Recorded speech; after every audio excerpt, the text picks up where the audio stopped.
In 1977, Star Wars changed both the movie industry and the larger culture in ways that no one could have anticipated, so maybe it's understandable that other science fiction and fantasy movies from the same period have been mostly forgotten. I mean, even a great film like Steven Spielberg's Close Encounters of the Third Kind is rarely even talked about anymore. So why should anybody even remember a bizarre and off-putting fantasy cartoon from the same studio that released Star Wars in the same year, made for about a fifth of the budget? And the answer is because it actually has quite a lot to say about the state of science fiction and fantasy pre-Star Wars, and a lot to say about the larger culture in general, or at the very least, the culture of the city its director hails from. I'm Tony Frazier, author, blogger, near genius, and this is Hero Go Home presents Wizards of New York. So let's start off with this. Wizards is a strange film. Released by 20th Century Fox in early 1977, Wizards wants to be a Tolkien-esque fantasy of elves and fairies fighting against an evil sorcerer and his goblin hordes. Only instead of Middle-earth, it takes place in a post-apocalyptic future. The goblins are actually radioactive mutants, and oh, by the way, they're Nazis. All of this is soaked in boobs and blood and New York accents and something close to, but not really, rotoscoping, with a cheap synthesizer prog rock score and some gorgeously colorful backgrounds. The one thing you can say about Wizards without hesitation is that it is its own beast, and unlike anything that has come before or since, even Bakshi's other fantasy films. And by Bakshi, I mean Ralph Bakshi, who wrote and directed the movie. Bakshi got his start at Terrytoons, the cheapest and worst of the Walt Disney competitors. Terrytoons pictures were the lowest kind of formulaic drivel, cheaply produced and badly animated for the most part, and some of that sensibility rubbed off on Bakshi. Bakshi worked in TV animation on series like The Mighty Heroes and Spider-Man, then made animation history when he directed the first ever X-rated animated feature, Fritz the Cat, released in 1972. Over the next few years, he released two more adult animated features titled Heavy Traffic and Coonskin.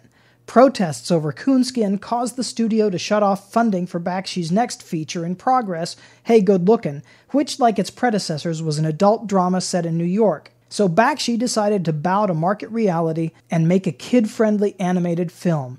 Wizards is Ralph Bakshi's idea of kid-friendly. So that's the bare-bones history.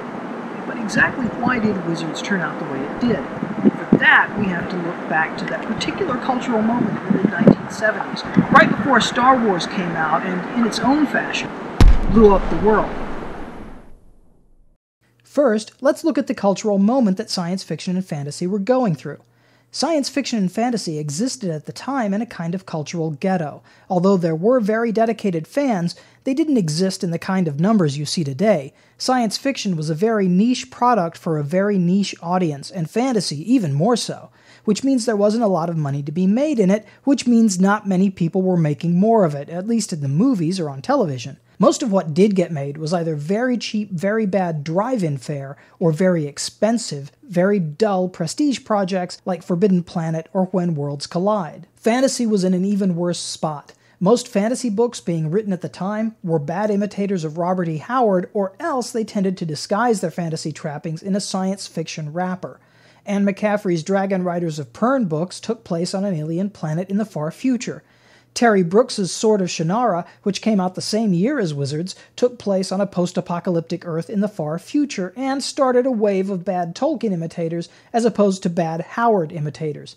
Stephen R. Donaldson's Thomas Covenant series sat in the Edgar Rice Burroughs tradition of Earthmen going to alien worlds. Only the alternate universe Covenant visited might have only existed in his imagination. Wizards sits firmly in this tradition, taking place like Sword of Shannara on a post-apocalyptic Earth. Wizards takes a very simplistic approach to this notion.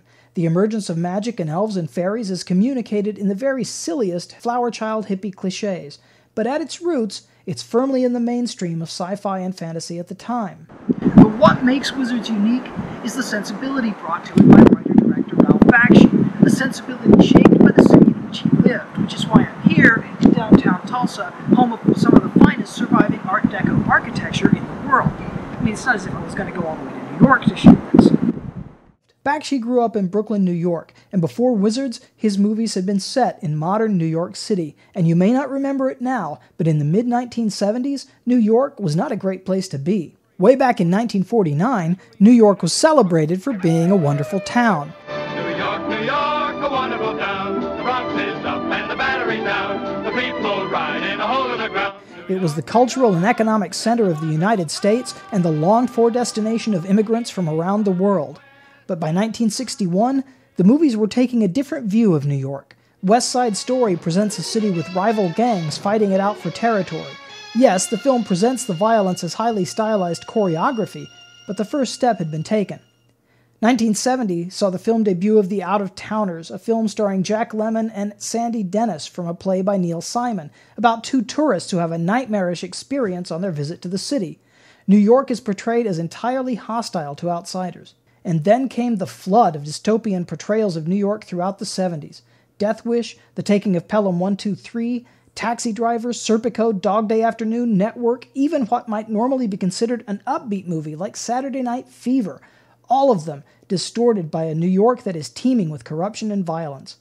Walter Hill offered us a vision of a New York overrun by cartoon gangs and the Warriors, a film that inspired real-life violence in theaters. By 1981, things were so bad that John Carpenter's Escape from New York imagined a city no longer worth saving, so irredeemable that the U.S. just walls it off and drops all its worst convicts there. My point is that these cinematic visions didn't come about in a vacuum.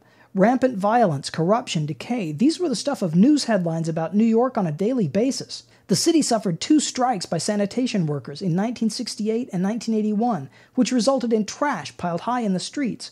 New York was a place where the stink would kill you if the criminals didn't, although the criminals certainly would. Kitty Genovese was stabbed to death in a courtyard while her neighbors listened and did nothing to help. Son of Sam came from these streets, and a citywide blackout during his heyday caused chaos. Times Square, one of the most iconic locations in all of New York, was during this period dominated by pornography shops, live sex shows, and prostitutes. New York cleaned up its act in the 1990s. The crime rate went way down, and places like Times Square were gentrified to make them attractive to tourists again. So what does all this have to do with Wizards? Well, turns out some longtime New Yorkers preferred the city the way it was in the 1970s, and according to at least one interview I've read, Ralph Bakshi is one of those people. And I think that explains why Wizards turned out the way it did. An ostensibly Tolkien-esque fantasy featuring elves with Brooklyn accents, Nazi imagery, ethnic humor, extensive gore, including brains spilling out from head wounds, and a depiction of the Kingdom of Scorch as essentially, well, New York City in the 70s, a filthy, twisted place peopled by mutants and prostitutes. I guess my ultimate point is that history helps to shape us into who we are, and who we are determines the kind of art we make. J.R.R. Tolkien's Lord of the Rings trilogy was shaped by his love of the village life of the English countryside. Bakshi's Wizards was shaped by his experiences on the streets of New York in the 60s and 70s. So in one sense, Bakshi was probably the exact wrong person to adapt The Lord of the Rings for the big screen. On the other hand, Lord of the Rings was also shaped by Tolkien's experiences in the trenches of World War I, and Bakshi says that he was personally approved by Tolkien's daughter to do his animated version of Lord of the Rings, supposedly on the strength of Wizards. So perhaps his experiences in the urban wasteland of 70s New York would have translated well into the war-inspired darkness of the novel's later chapters.